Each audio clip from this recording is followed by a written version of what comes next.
Can we test the translation for me? 1, 2, 3, 1, 2, 3, 1, 2, 3. Thank you. Well, what's your name, please? Ksenia and Ksenia. Thank you, Ksenia, for translating for me. You're welcome. Good afternoon, dear friends, and welcome to our fantastic discussion. I'm sure we are going to have a great talk, and I sincerely hope that we will have enough time to answer your questions. And I'm sure you have quite many questions because this is a huge topic. My name is Tuta Larsen. I'm a TV journalist and radio journalist, a radio host. I'm the person who lives in a large city and I'm a person who is prone to stress. So for me, today's discussion is of utmost relevance because, after all, egoistically, I would like to have some life hacks, and I'm going to learn something useful as to how to exist under constant pressure of stress, and I'm not very stress resistant. And I would like to develop some skills of being able to identify stress, counteract stress, and use it for my benefit. And it is possible, and this is something what we are going to talk about.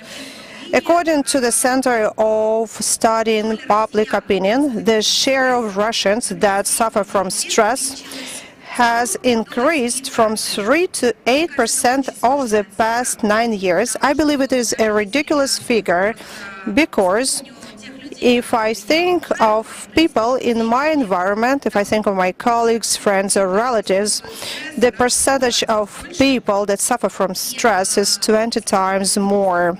And I believe 100% of them feel the stress. So I believe that this question was identified by people who understand that they feel stress and they recognize it. But when we talk about the country with severe climate, like our country, or people who live in large cities, they definitely feel the stress. And stress is detrimental to our quality of life. But overall, it reduces our emotional and psychological and intellectual resource as well as physiological one. Can something be done about it, and how can you identify the stress, and how can you identify the resource to counteract stress? And today I would like to discuss it with our speakers, and I would like to represent and introduce them first. We have two speakers with different approach. And Natalia, I wouldn't say that you have Russian approach, but we have a great international team here, and I love that because we are going to receive many answers to our questions. So, on my right hand is Edie Greenblatt. Hello, Edie. As we were getting ready, we had a couple of words with Edie, and I found out that Edie started as anthropologist, and she specialized in a folk dance, and it is astounding to find out that dance can tell us so much about the culture of a country, about a human, about social status, and I would say that it can be a good basis, and for Edie it was very helpful to continue her research in life-work balance. This is something where she specializes today, and she is an expert in managing personal resources. She's among 100 top coaches according to Marshall Goldsmith rating, and she's the author of the book Antidote from Professional Burnout. On my left hand, you can see Natalia Nechaeva, licensed business coach, certified executive coach, partner of European Center of Business Coaching, and she has over 15 years of management in Western and Russian companies, including Audi and Volkswagen. Natalia Nechaeva. So, I would like to start our communication with addressing a question to you, Natalia. I will reiterate myself by saying that when we talk about stress, for me, key problem is not to counteract stress, but rather recognize it. Because I'm under the impression that many people have even no idea that they feel stressed. They just feel bad, or they're sick, or they're stuck at a certain stage of their life, or they're too bogged down in work, and they would like to change something, but they have no resource. So they're stressed, but they have no idea that they're stressed. So are there any signs for us to identify the stress and start fighting with it? Thank you very much for this great question. I believe that this is a fundamental question that you have voiced. And I think 4 years ago or 6 years ago, and by the way, at that point, I was a mom of twins, and I was the general director of the company. And today we talk a lot about work-life balance, and I thought that my life was very well balanced. I had a job, I had kids, I had a family, and I thought it was beautiful, and I thought I was able to do it all. But one day I woke up and I understood that I want nothing, and I feel very indifferent to things. And as I start thinking about it, and by the way, this is a question why I started exploring the issue of stress. This is because I understood what stress was about. It was my first-hand experience, and I understood that the thing I had to do was to quit my job.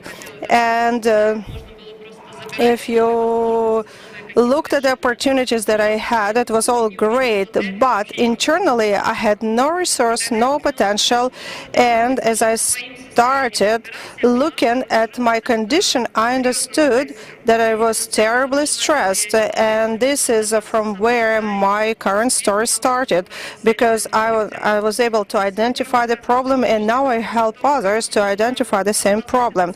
And today we will talk about stress recognition, because it's very important to identify it at an early stage. And you know, in our current society, you talked about 0.8 people that suffer from stress, but this is an indicator of our attitude towards stress. In Russia, when I worked for Audio Volkswagen, it was a shame to go to the doctor and admit the fact that you feel bad, you feel sick.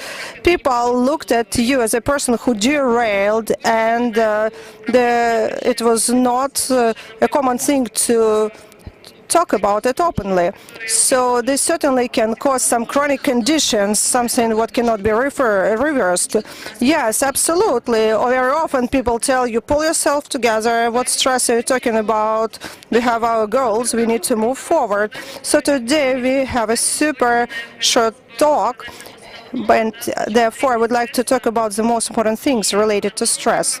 So we need to understand how we can identify the stress, and we are going to have a test that is very telling, so you will understand whether you are stressed or you are more or less relaxed. So I will try to show you my slides, and hopefully the clicker works. Okay, it does.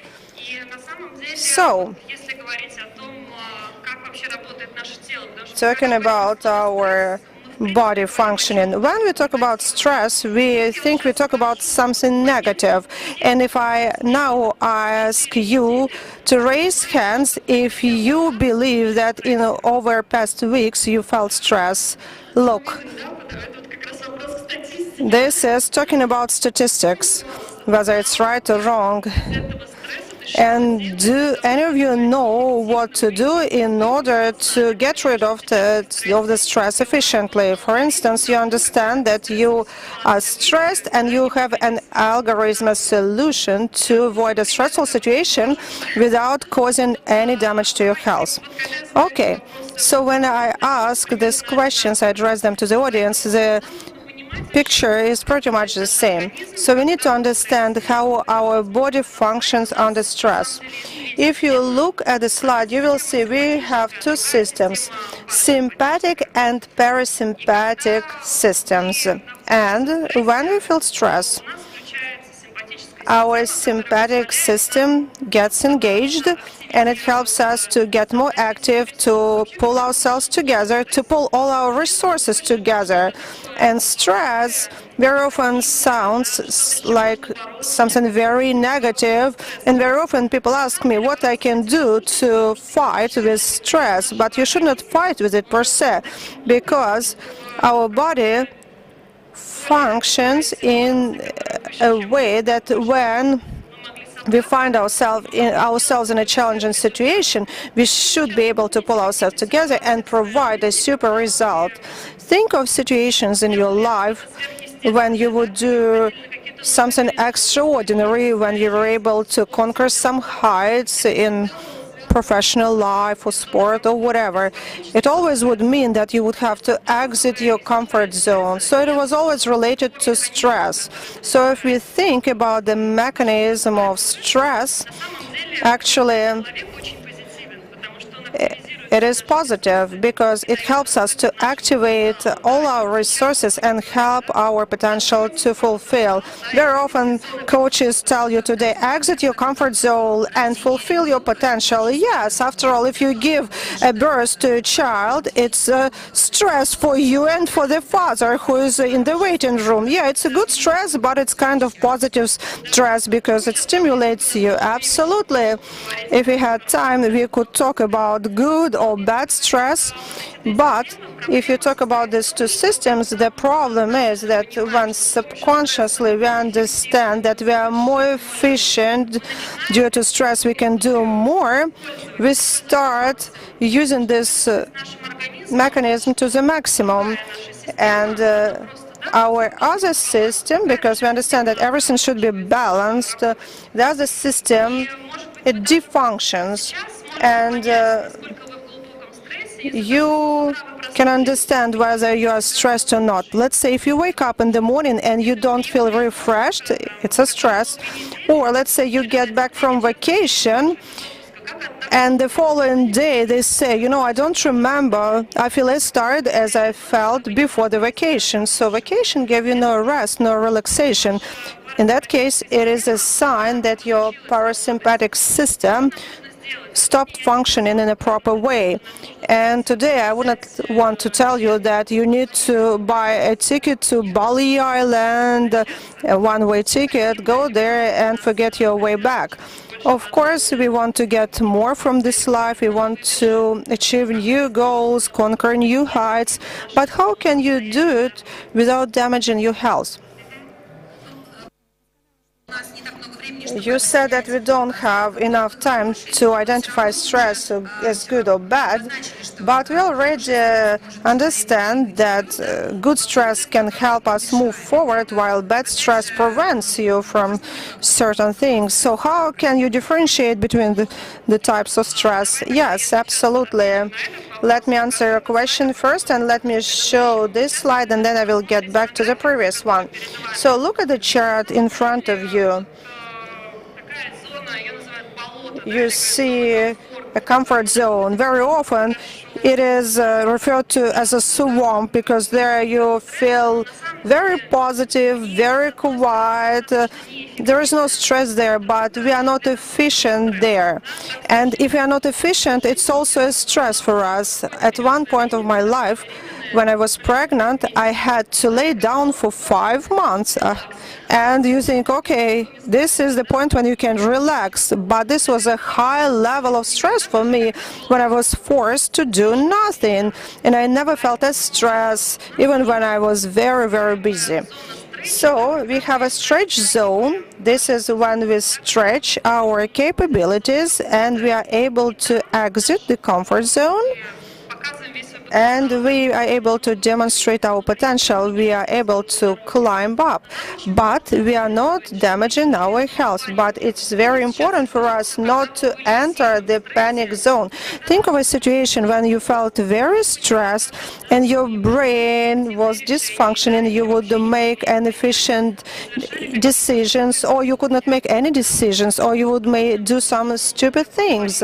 So, and this happens if you enter panic zone. But if you want some things to happen in your life, if you want to develop, you need to be in the stretch zone. Am I right? Yes, absolutely. And this is what you need to watch for in your life. So do not overstretch. You need to make sure that you are in the stretch zone and make sure that you do not enter the panic zone. This is where exhaustion will happen. Actually, I heard an opinion from anthropologists, by the way, that human beings are dynamic and we are no good for comfort, because comfort is boring, and therefore we need to move around and move forward. Yes, you need to stretch yourself a little bit, you need to overcome certain barriers or obstacles or weaknesses, but this is something what helps you develop as an individual, and this is your internal evolution. Would you agree with that? Yes, I would. I definitely would. So let us get back to your previous slide. And here they always ask me, how can I understand whether I'm stressed or not?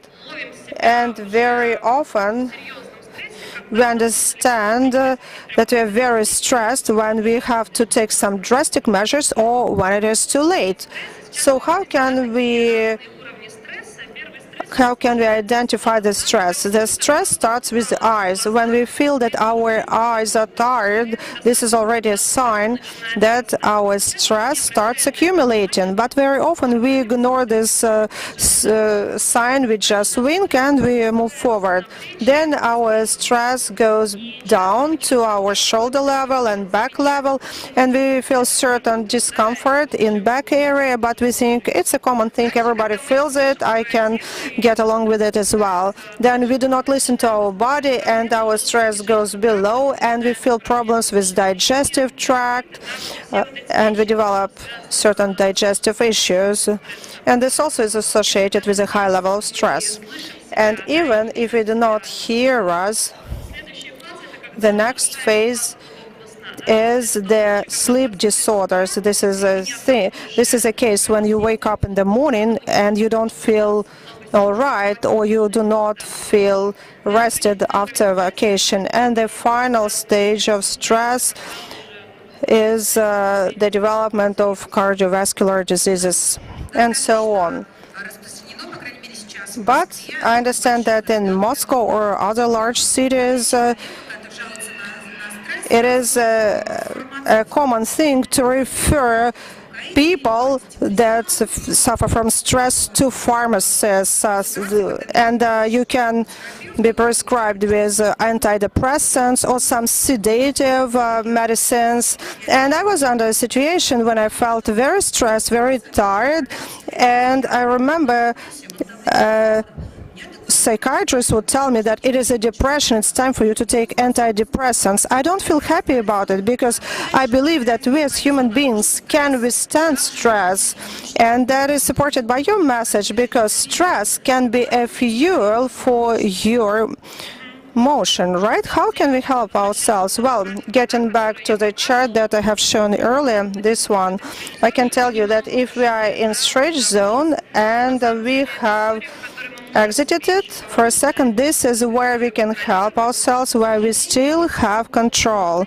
Unfortunately, if you are in a panic zone for a long time, the problem is that very often you cannot identify the level of stress. You're already in a situation, you're in a condition when your brain cannot identify anything and you cannot understand what is going on, whether something went wrong.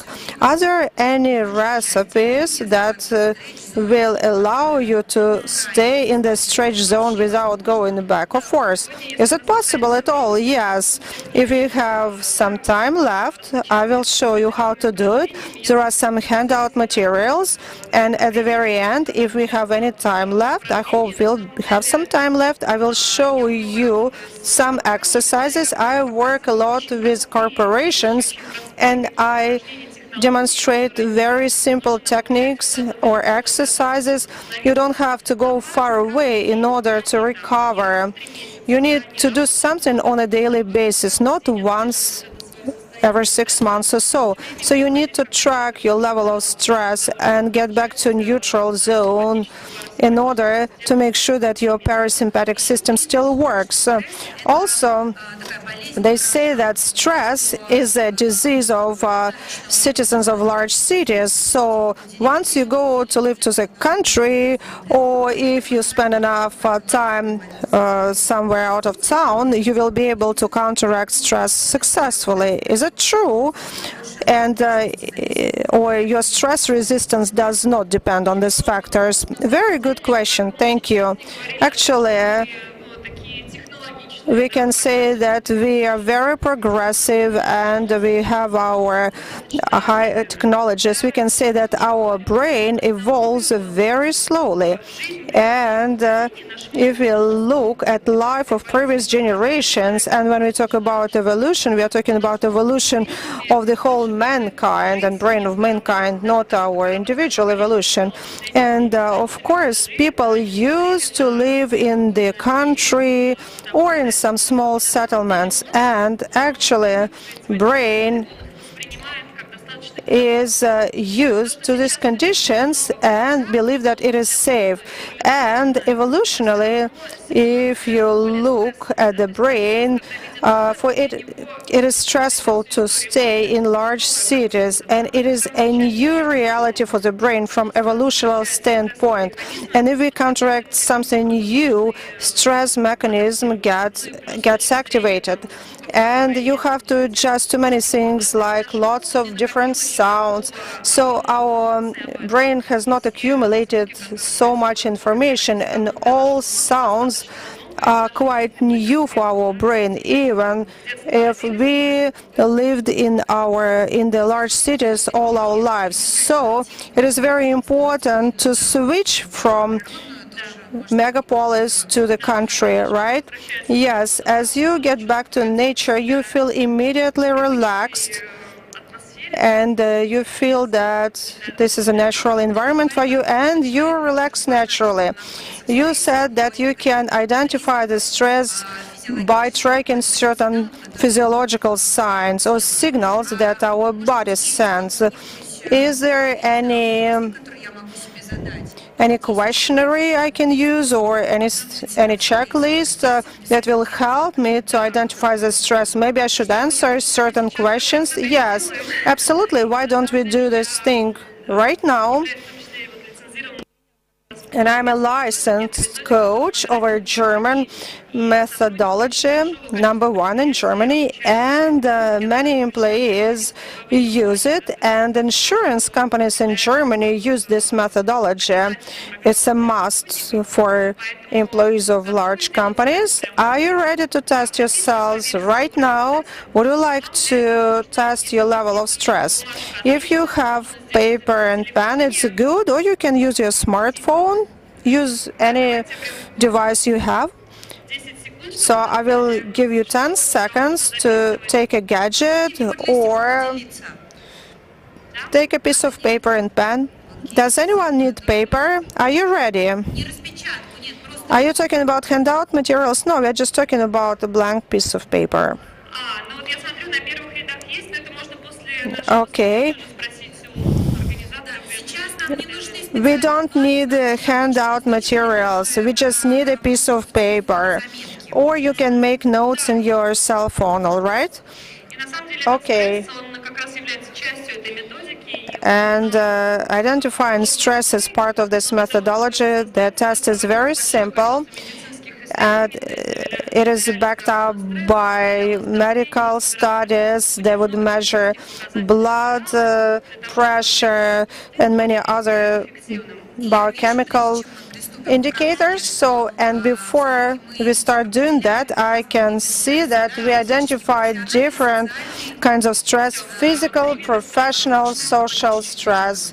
And I would ask you to talk about it a bit later. Yes, here you see three types of stress. Physical stress, this is whether stress is present in your body.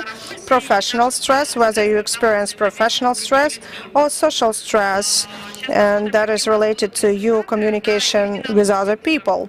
So your results will be your personal information, and then I will give a few comments that we typically provide to people. So what do you do now? For each block, we are going to check physical stress right now. You will have to answer these 5 questions: yes, no, or partially. If you say yes, you give yourself 0 points. If you say partially, you give yourselves 0.5 point, or if you say yes, it is 1 score. And this test was translated from German into Russian, and translation might look a bit awkward to you, but what was very important for us to give word-by-word translation. So I will start with the first question. So I have no problems with my back.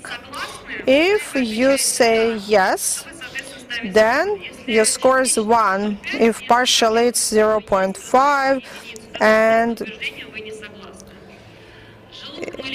I have no problems with my stomach or intestinal tract. Same thing. If you agree it's 0, then 0.5 and 1. I know my blood pressure level over the past 8 weeks, and I can tell you that people who usually say that my blood pressure is fine, but I have not measured it for a year, well, that's a bad story. I have known several people who were under the illusion that their blood pressure was perfect, but then it turned out that they found themselves in an intensive care unit. So if you know your pressure, it is good. I do sports at least twice a week. And the final question here in this block is: I'm happy about my weight.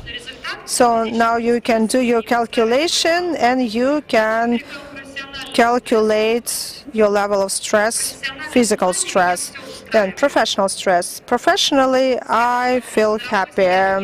I never feel nervous at work. Third question: I feel 100% energy at work.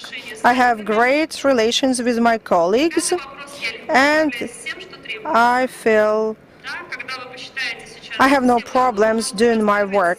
So again, you can do your calculation and you can see how high or bad your professional stress is. And moving on to social stress, I have very good family or partner relations. My personal life is good. I'm happy about it. I have friends, and I have a great time with them. I can forget about work easily, and I have enough free time to recover.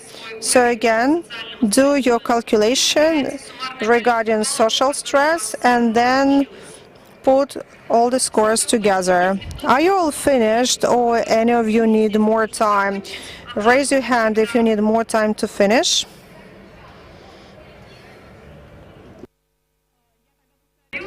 So let me repeat. Talking about social stress, I have good relations with my family. I feel happy about my personal life.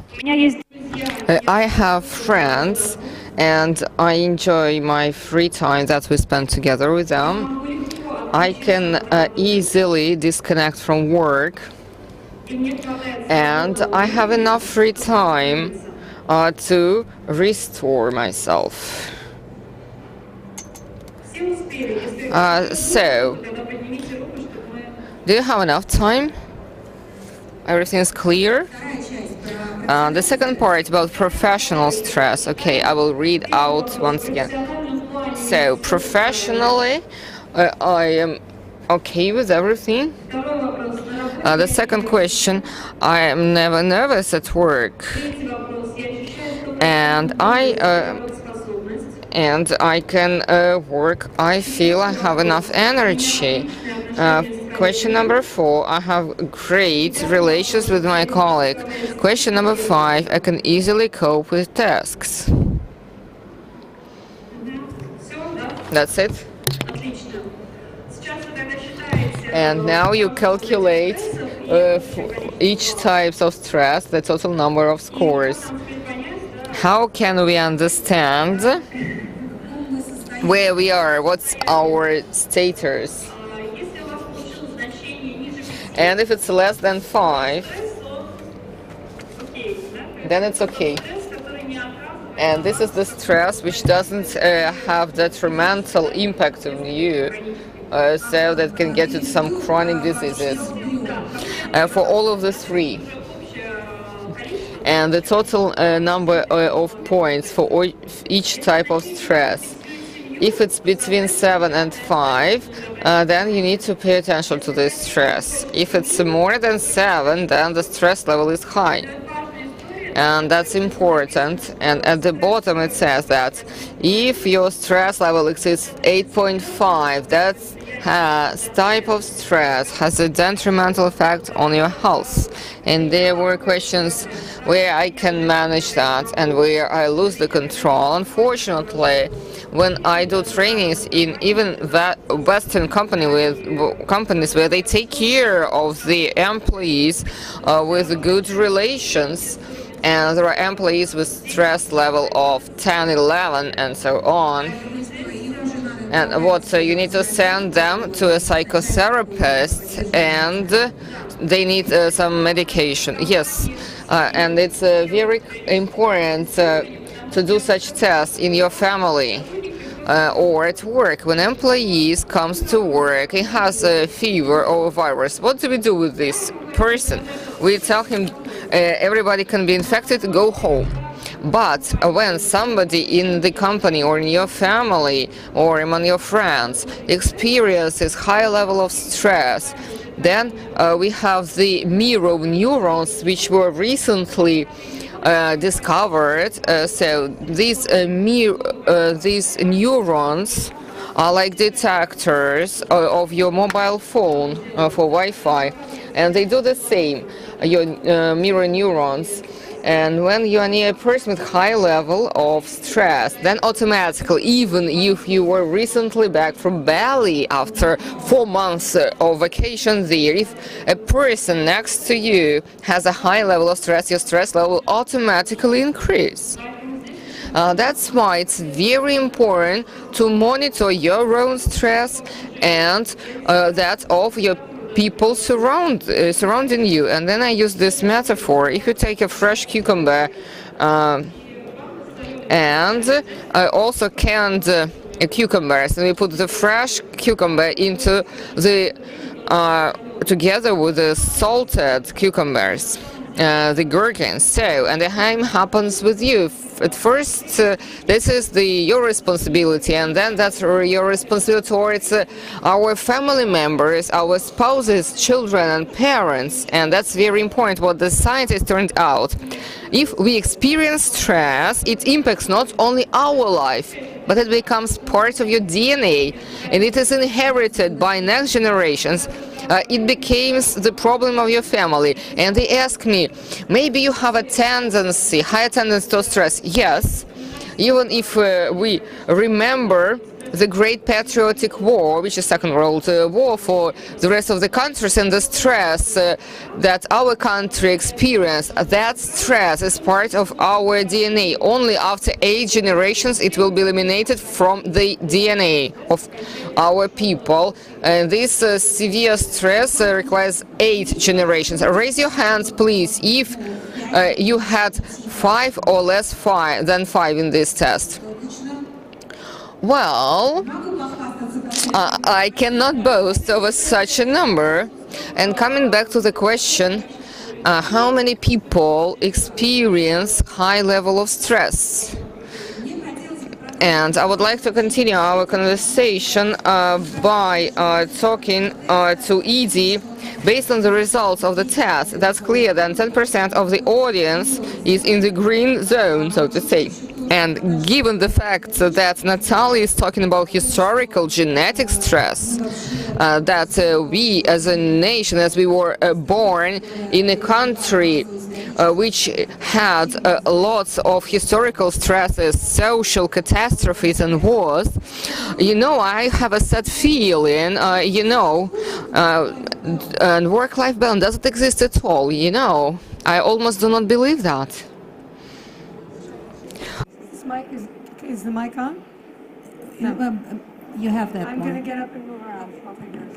So, thank you. I'm very glad to be here. I'm going to not use my translation for a minute. If you are videotaping me, please stop. We have a lovely set of videos here, but please turn off your cameras, because I don't want you to remember this for someone else. For the next 20 minutes, we're only going to worry about you. You do not have to document anything. You do not have to write anything down. I'm not going to say anything that's not in my book, on a video, somewhere else. And if you need me, you can have my email address. But I want to stop taking care of the future and taking care of everyone else. Because I can tell you, because the majority of women in this room, I can tell you that you spend a huge amount of time making yourself better, taking care of everybody else, and worrying about the future. That is a direct line to being stressed. So let's give you 20 minutes break from that. And for the next 20 minutes, I want you to just absorb what you absorb, and what you don't is let it go. Do we have an agreement? I know it's hard. Okay.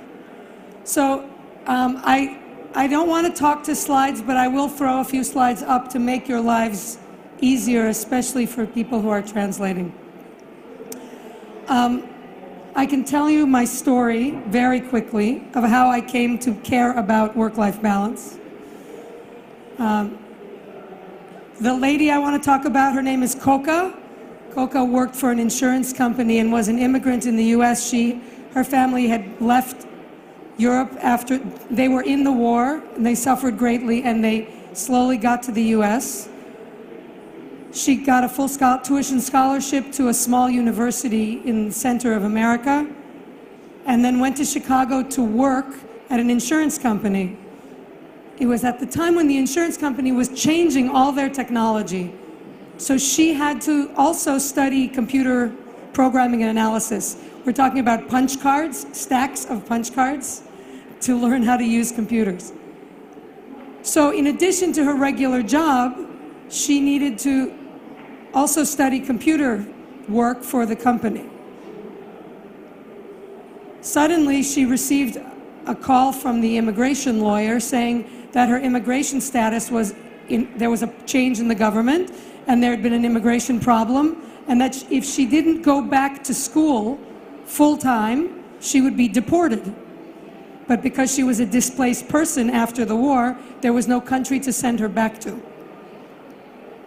So immediately she started to go to school at night, getting a master's degree in chemistry. She was working a job full-time, she was studying computers, and she went to school full-time at night. You know how long that lasted. But she couldn't quit her job because she was supporting her mom and her sister and her brother, who was still overseas. After a short time, she had to quit her job. She couldn't take it anymore.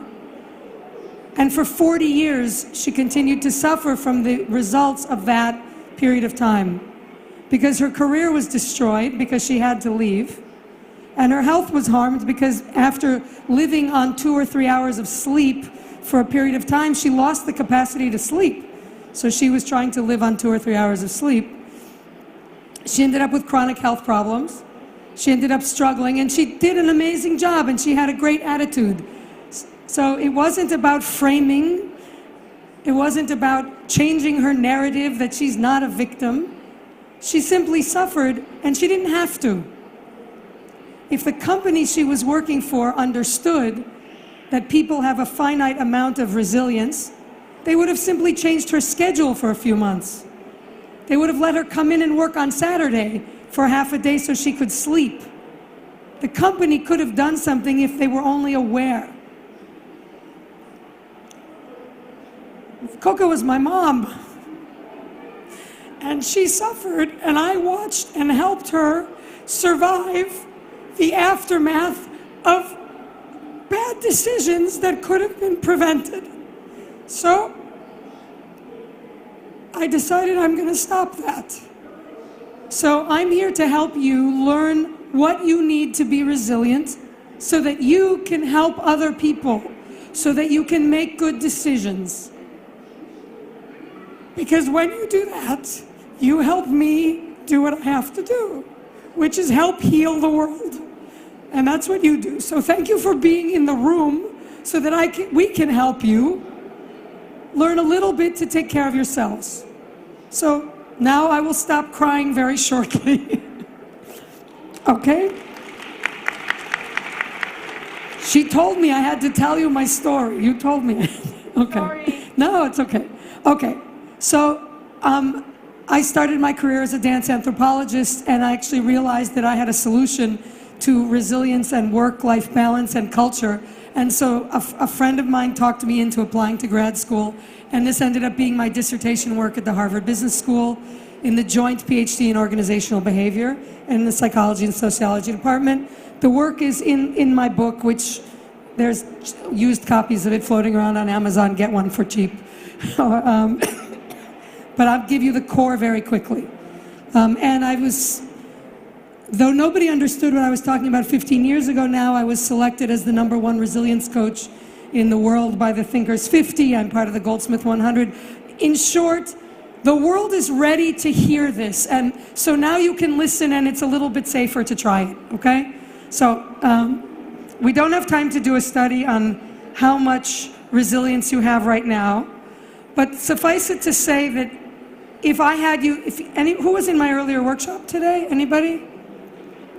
Okay.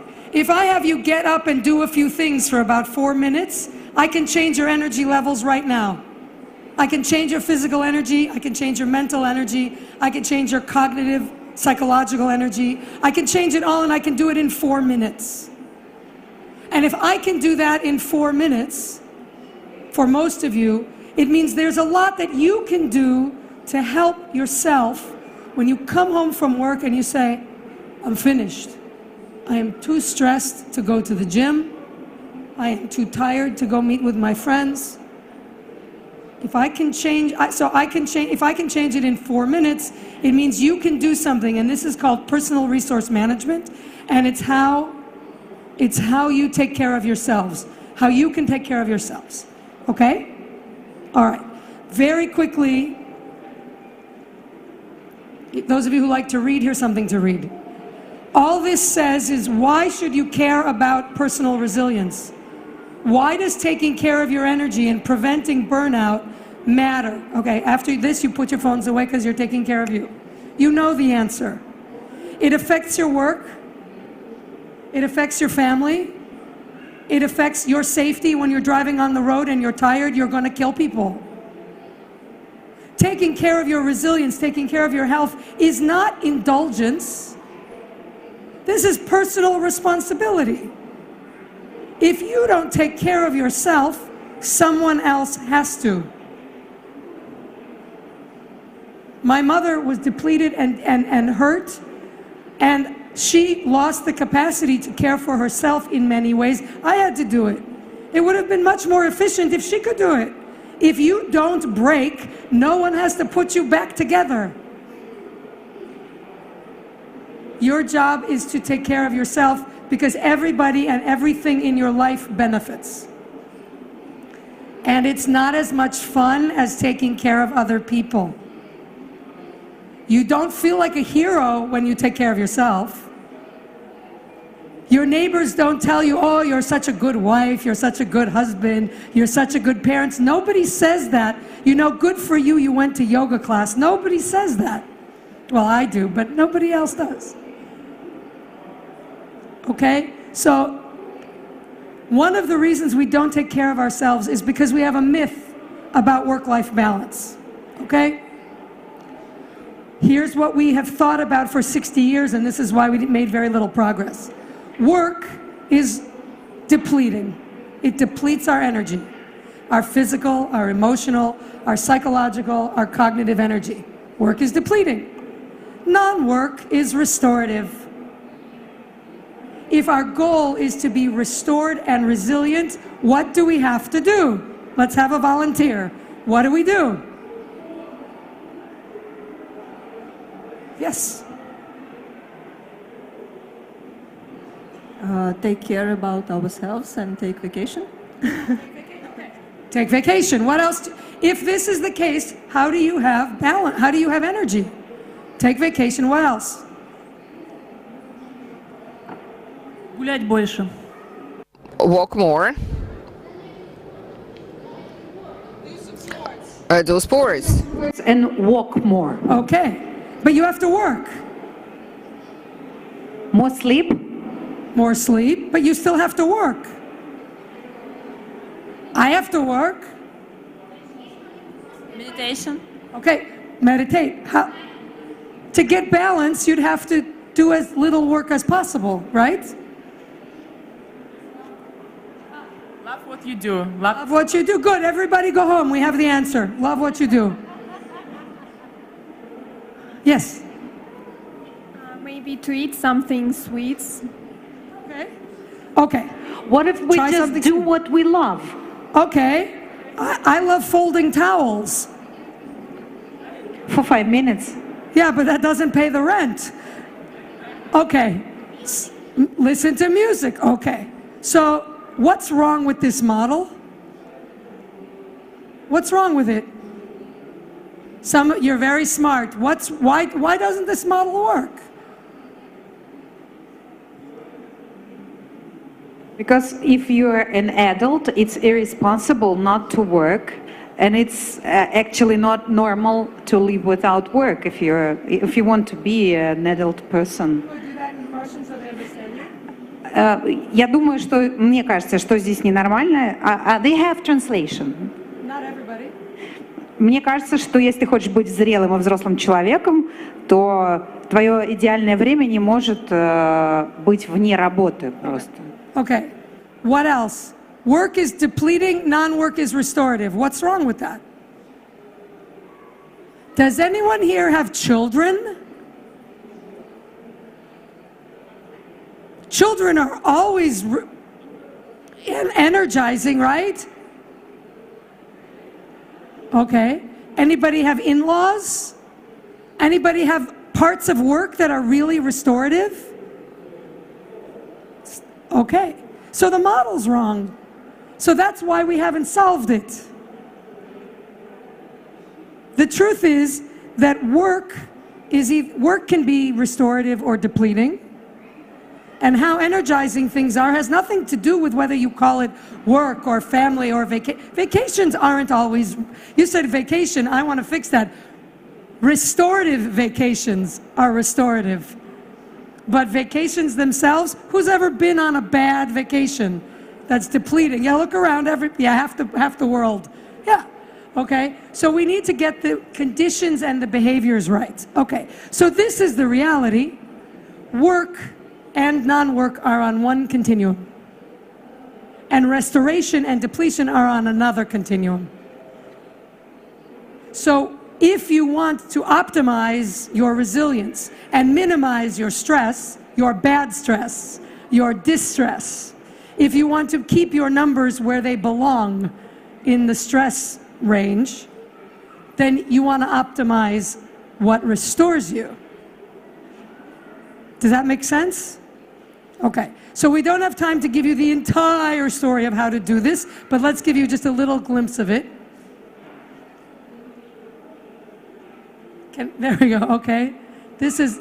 Now these slides are from a different presentation, so. Where is the, okay. So, how do you do this for yourself? You want to get really good at knowing what restores and depletes you? Manage it. know what, in terms of stress, know what overstresses you, know what reduces it, manage it. Does that make sense? So get good at knowing what it works. And what's important is that what restores you isn't always what makes you happy. Now, happiness is restorative. Okay? When you are happy, it raises all of your energies. It reduces your stress. Physiologically, when you're happy, you change your physiological state, and that can reduce your stress and help you feel better. But happy does not equal restored or resilient. I'll give you an example.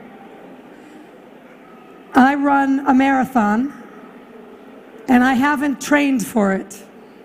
So I wake up in the morning and I go and I run a marathon, and I go the entire distance. But in the process, I hurt my body.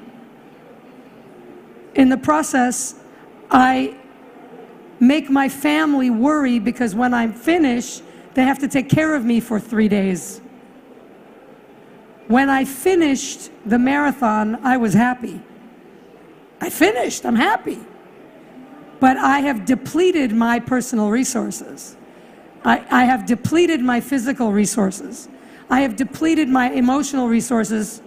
I was happy for a few minutes, but now I'm angry and I regret the fact that I did something kind of stupid. Okay? The reverse is I go swimming every morning, and when I go swimming, most mornings, if I get in the water, and I get in the water and the water's cold, and there's this guy who swims with paddles, and every time he takes a stroke, he hits me. You've swum next to this guy, right? Whack! Okay. You know him. If you swim, you know this guy. And the lifeguard that I like, he's not there at the pool, so I don't get to say hello. When I get home, actually, when I woke up at 6 in the morning, I wasn't happy. And when I got in the cold water, I wasn't happy. And when Slappy Guy hit me the 3rd time, I wasn't happy. But when I finish, I have reaped the benefits of the swimming. I am calmer, my stress level is lower, I got a cardiovascular workout, I am restored on many levels. So be sure that when you're trying to manage your health, you know what you're trying to optimize. Sometimes if you're trying to be happy, it will cost you a little bit in energy. Sometimes if you're trying to de-stress, you may not be happy that you have to sit and meditate for 20 minutes, but when you're done, it's good for you. Okay, so just be clear, these are 2 different things. Okay. All right, here are 3 ideas that will help you figure out what restores you. Okay, this will eliminate some confusion. Number 1, what restores and depletes you comes from the behaviors you do and the conditions under which you do them, not from what you call it. So if I call it a vacation, it might not be restorative, right? Half of you had your hands up that you've had a vacation. That's not restorative. If you have a commute and you go to work, some people have restorative commutes. Yeah, you're nodding your head. You have a restorative. Have you had a restorative commute? Yeah. Далеко ездить. So that's for me to get to work. I enjoy my work, but the distance that I have to cover to get to work causes certain stress. It takes a long time and a long distance to get to work, and she likes the work, but she doesn't like the road to the work. So her commute is depleting. But the lady in the last lecture who rode her bicycle through the park to get to work had a restorative commute. So when you are trying to find what restores you, don't get lost in the name of the activity. Focus on the behaviors and the conditions. What am I doing and what's going on around me? Does that make sense? Yeah? Okay. Remember that what restores and depletes us is different for everyone. So, who here loves to run? For whom is running restorative? Already, you already know it. Okay. For whom is running terrible? Tell the truth. It's terrible. I feel bad when I do it. Okay, good. Now, Max Jurilo is my friend from I Love Supersport. I would bet that 1/3 of you who said you hate it, if you worked with his program, you would learn to love it. But the other 2/3 of you maybe will never learn to love it because it's how it affects your body. If when you run, the conditions are such that you end up with pain in your back because you can only run on cement and you can't afford $300 shoes, and you can only run on a treadmill because it's cold, and in the gym it's very noisy and people smell bad and it bothers you, then running is not restorative for you. It doesn't mean don't exercise.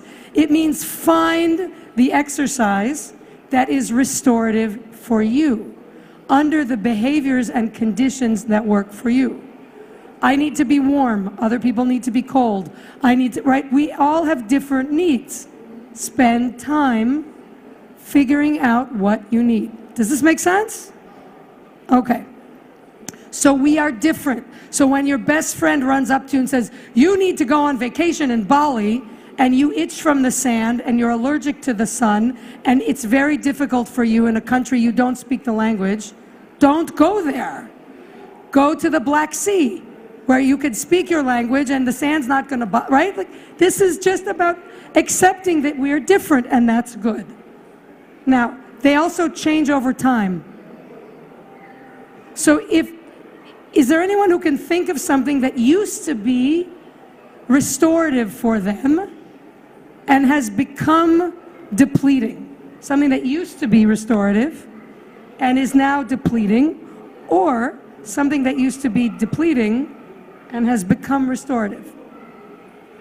Drinking wine is getting more depleting with age. Yeah, that's very common, actually. Someone else where something's changed. Yes? Cooking 3 times a day. Cooking. Used to be, it used to be good for me, but when my daughter was born, well, it got complicated. Yeah, okay. So now when you're looking for something restorative to do, and you say, oh, I'm someone who loves cooking, it's not going to work. It's not going to work right now. Okay, so beware that you change. Anybody, someone else who has something that changed?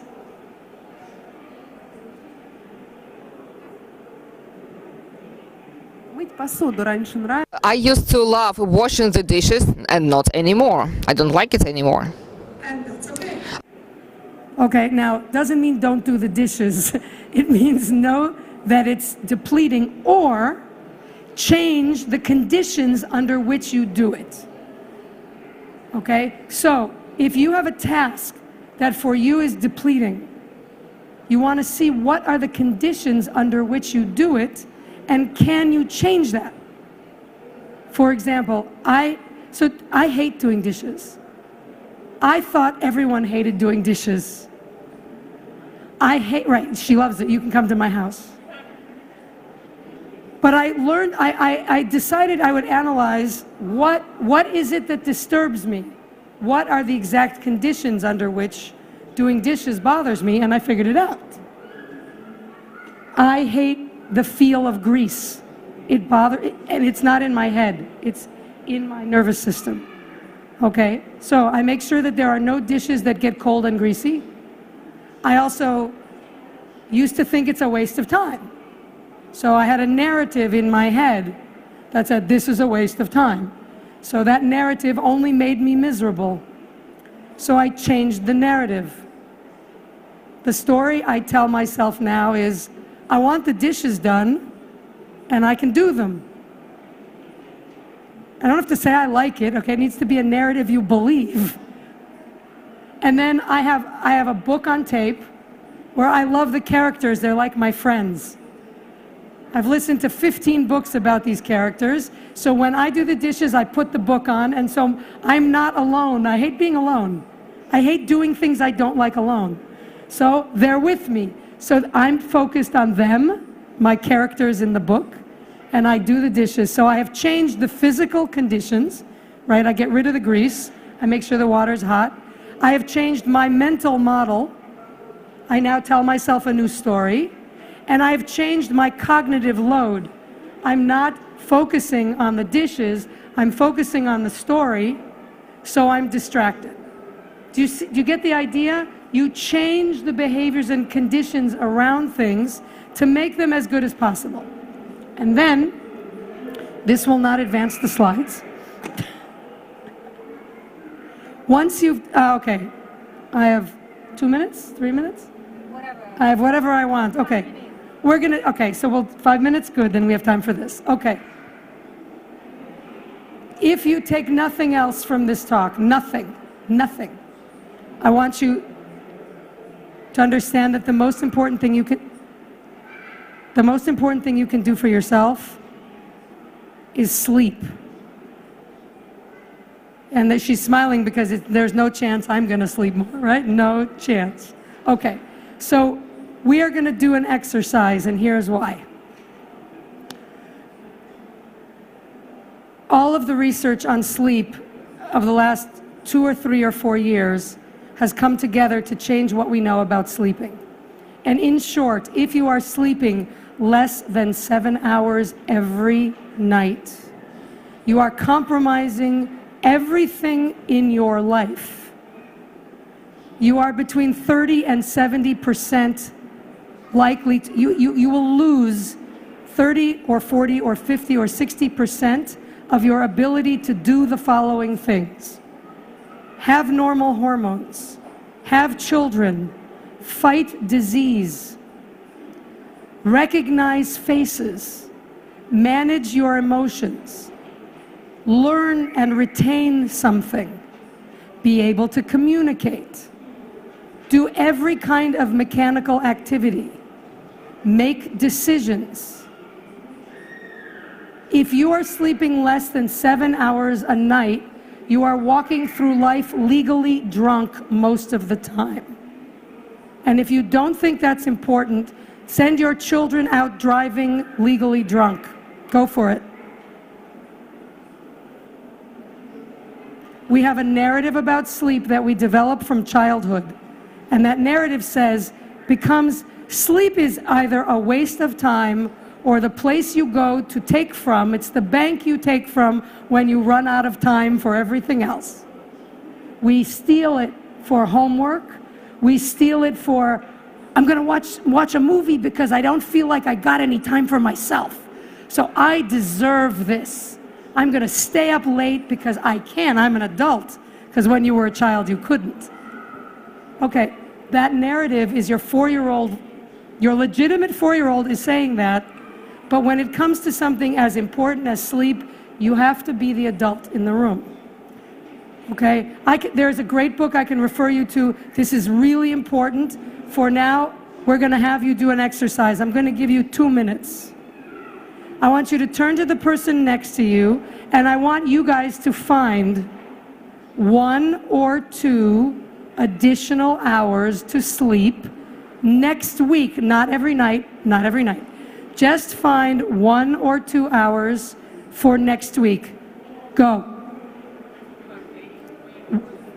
Figure it out. Find 1 or 2 more hours to sleep next week. Turn to your neighbor. Hello, my name is, this is what we should do. Come on.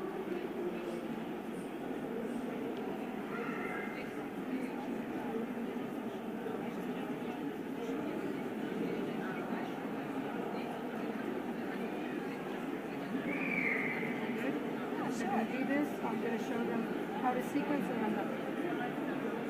Sorry. Seems like your part is a bit shorter than yes, how terrible will that be? Okay. Listen, it's always like that. You put 3 smart women on the stage and we can change the world. I'm happy she's focused. I was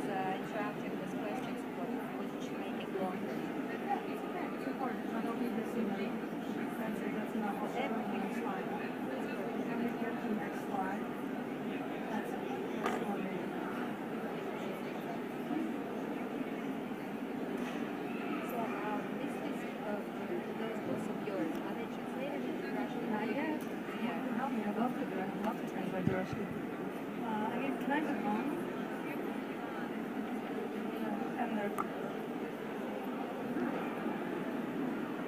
Very ethnic. This one's from Amazon. I have one from Nepal. This is just Amazon. No, not the Amazon. Amazon, the book company. Okay, finish up. You have we have half a minute. Finish up.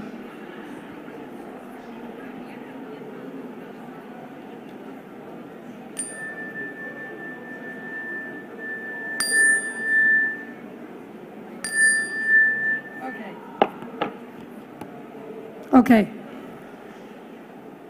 Thank you.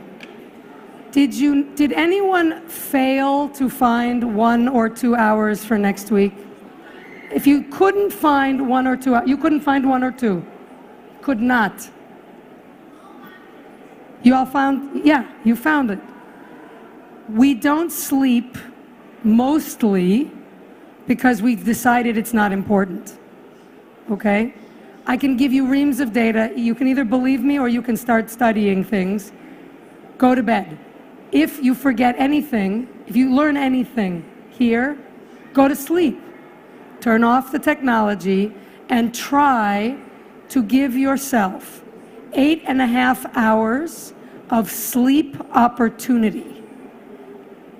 8.5 hours of sleep opportunity means 8.5 hours when you are in your bedroom, it's dark, you are finished doing whatever it is you do in your bedroom, you've finished with life, everything is finished,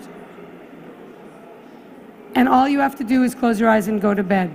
You want to leave 8.5 hours between to find time to sleep. Yes, it's difficult, but how many of you have ever missed your flight? Have you ever gone to fly and missed your flight? And of those people whose hands are up, how many of you it was your fault? Okay, so very few. You make your flights, right? It's because you plan how long it takes to get to the airport. You plan how long it takes to pack your bags. You need to plan that you need to sleep. And it won't make you happy, but it will restore you. And if you try this for 2 nights, if you just sleep, if you try the 8.5 hours of sleep opportunity for 2 nights, even 2 nights a week, don't even make it, your life will change. So if you learn nothing else, please do that. Last thing. The idea here is make restorative whatever you can make, restorative, and then whatever's left, sequence. Okay? So this is a day. This is time. And this is your energy levels. You can also call this your stress levels. It's inverted for your stress levels, okay? This is how much energy you have. This is a day in the life of a Club Med worker who works in baby club. She works at a Club Med resort and she works with babies. An up arrow is something that's restorative. An activity, a behavior or condition that restores her. And a down arrow is something that depletes her, or you can call it something that stresses her out or otherwise harms her energy levels. So here's her day. Number 1, she wakes up and has a shower and has breakfast, so her energy goes up.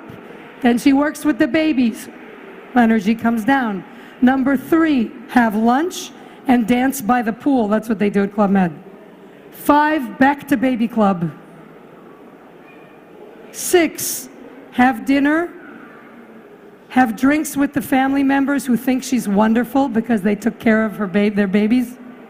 Go dance in the show, because they have shows, and then participate in another activity later on that's games with the group. And then 11 is a staff meeting, because at Club Med in the middle they have staff meetings late at night because everybody's working. And then 13 is then she has a meeting, another meeting, and 13 is go to sleep. This is her energy level all day, okay? The burnout range is here. This is the burnout line. When you get below the burnout line, the things that restore your energy don't really work. You know this. A cup of coffee doesn't wake you up. A conversation with a friend doesn't make you smile. And when you're below the line, the down arrows, the negative things, make your life really hit you very hard. So someone says, you know, you have a stain on your sweater, and you cry. Okay? That's being under the line. You want to stay above the line. This is very much like staying in the right stress zone. Stay above the line. So please note that this person is operating in a very high level, spending time at work and in a normal range, and only starts to get, you know, running on reserves. You know, you say you're running only on fumes. She doesn't spend that much time there, and whenever she does, she restores. Do you see that? It's in her day. What happens if she skips lunch and skips dancing by the pool? Take out number 3 and number 4. What happens? Mathematically, she comes right down here and gets stuck there for the rest of the day. How many of you skip lunch? How many of you say, I don't have time to go to the gym? How many of you otherwise sacrifice things that are restorative to you and say, I'll do it later? Okay, and so when you do it later, otherwise normal life gets you stuck in the burnout range. So when you can't fix anything, you know, if taking your crying baby to the doctor is depleting, I can't make it better, okay? But make sure that you do it at a time, not when you're here. Make sure you get yourself up there, so when that down arrow hits, you don't get stuck under the line. Does that make sense? I'm done now. Thank you very much. Now we'll move back to normal programming. Thank you so much, Edie. It was very useful. И в завершение нашей... And wrapping up our session, I would like to ask Natasha to do the following. She has one good practical exercise for you that will allow you to overcome stress. And it will be like a quick aid. Yes, actually what Eddie was talking about is very much true, because rarely we can find time for sports or for restoration. Sometimes we come up with all kinds of pretexts. Well, can we play the music right now? Can you play the quick music right now? Because we want to do this exercise, all right? Please turn on the music, and in the meantime, I will explain to you what you're supposed to do. Play this tune from the very beginning, so you will have to stand up.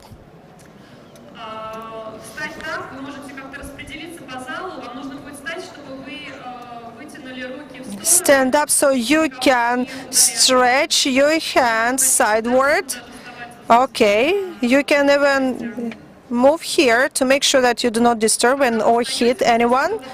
So while you're standing, I was asked, what if your people in your environment all feel stressed? Should you stay with this environment? And is there any guarantee that people in different company will feel the same stress? Actually, this exercise should help you, and thanks to this exercise only, you can change the level of stress and have a positive change. Well, very important is to smile throughout this exercise. You see, I'm going to count, but I have to hold my mic, so just watch me. No, Tuta, you are going to do this exercise as well. So, guys, you have your handout materials, and if you don't have it, approach me or the organizers. I have some extras. Okay, there is a young volunteer here, so... All right. If you have overcoats, put them off. So we right now do our shoulder round movements. 1, 2, 3, 4, 5, 6, 7, 8, 9, 10. And now, same movement but different way.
Thank you very much.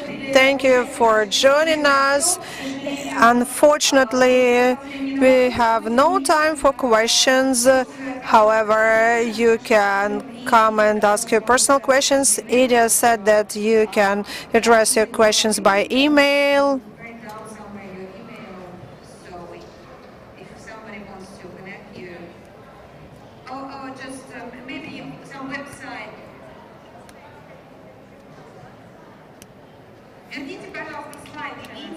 Can you bring Idi's slide? And on the last slide, you will see her email address.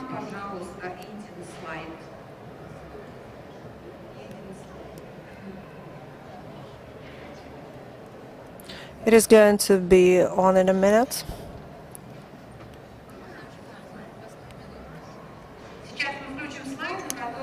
So we will show you a slide where you will see Idi's email address.